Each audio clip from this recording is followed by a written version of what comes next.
Well, I guess we could all say expect the unexpected from Chavez. However, this was expected. You could fool me one time, shame on you. You could fool me twice, shame on me. Now, Chavez got the Ortiz treatment today for quitting, not once, but for the second time in his career. I mean, I really don't understand Chavez. First of all, he shut the door in front of Vada's face and walked away, and Eddie Hearn let that slide by moving the venue, and all the fans followed him all the way to a different state and ended up throwing bottles at him. How ironic. And yesterday, we can't forget the fact that Chavez missed weight by 5 pounds and ended up paying $1 million fine.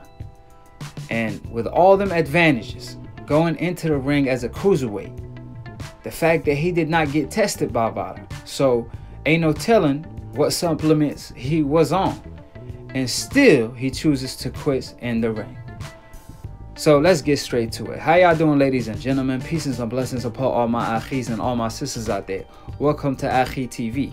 If you want to get smarter by the minute, subscribe below. If you're trying to get dumber by the second, don't, and listen to old media or these casual fans.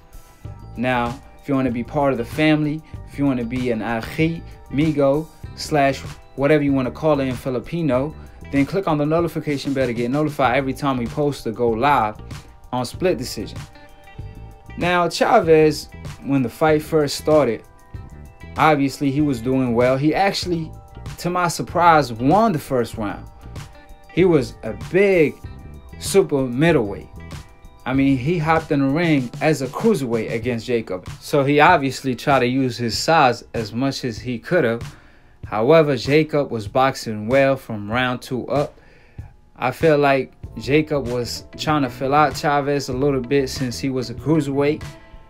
However, he was landing great punches, like great uppercuts in the inside, and boxing beautifully, even though he was getting caught at spots. And out of nowhere, they had a small exchange where Chavez ended up getting cut. I don't know if it was from an elbow or a headbutt or whatever it was. And then Chavez claimed that he broke his hand and quit, which is embarrassing to quit right in front of your dad, who's a legendary fighter in the game. Obviously, we could speak of Chavez, senior legend, all day. The fact that he lifted up Mexico boxing, and you quit in front of your family, your pops, and all your fans that travel to see you. And out of his own mouth, Chavez Jr. stated this is his last opportunity. And what you choose to do with the opportunity, embarrass yourself, and more importantly, let your family down. And you got to keep in mind that this was the opportunity for Chavez to put some more respect on his name. However, he did exactly the opposite. He's lost more respect. So I feel like Chavez is done because the fact that he chose to come overweight, he chose not to get Vada tested, and then goes into the ring as a cruiserweight and chooses to quit. I mean, you really can't make this up. So I feel like Chavez is done, at least when it comes to any big fights. And then Jacob, on the other hand, congratulations to him. Brooklyn, stand up. You already know, huh? So we in the building, and Jacob called out my man Charlo, and also a rematch with Gennady Golovkin. And he stated if those fights aren't available, then he wants to mix it up with a top 168 pounders. So I'm all for it. I feel like Jacob will be better off at 168 because 160, he was almost killing himself making that weight. So we really couldn't gauge Jacob and how well he gonna do at 168. However, I don't see that harming him because he was struggling to make 160 in my opinion. Now the Charlo fight is actually a mega fight. However, we know Charlo fights for Showtime. Meanwhile, Gennady Golovkin fights for Dazn, but I don't see Gennady Golovkin fighting Jacob at this point. I mean, he's too busy cherry picking. So most likely, Daniel Jacob is going to fight a champion at 168. Me personally, I want to see him fight Charlo. Hopefully that fight get made. They got the same manager. However, they do fight on 2 different networks. However, Charlo stated he's willing to go to Dazn to make a Jacob fight happen. And we all know they got beef in history. So let's see it. However, I didn't like the disrespect and the fact that the fans was throwing bottles to Jacob during his post-fight interview. You got to keep in mind, that's Chavez. He did the dirt.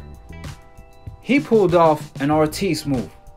So as soon as he walked out of the building, there's only one real champion in the building, and that's a Jacob. So y'all got to pay homage and respect to a man that beat cancer and became a champion.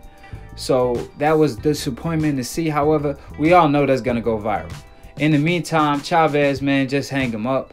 I mean, no disrespect, but if you keep quitting like this, even your fans ain't going to support you after that. So, like I said, we're going to talk about this during Split Decision. So stay tuned and we're going to talk about it. And subscribe below if you're trying to get smarter by the minute. If you're trying to get dumber by the second, don't and listen to these casual fans. Follow my man Lunatune for the funniest boxing memes. I will leave his IG link in the description box below. So keep it a G and follow my man. Shout out to all my amigos, all my Akhis, and all my brothers from different mothers. Like I said, if you want to be part of the Akhi family, then click on the notification bell to get notified every time we post to go live on Split Decision every Sunday live. So call in, join us, and to be continue on the next episode of Akhi TV. Peace, and we out.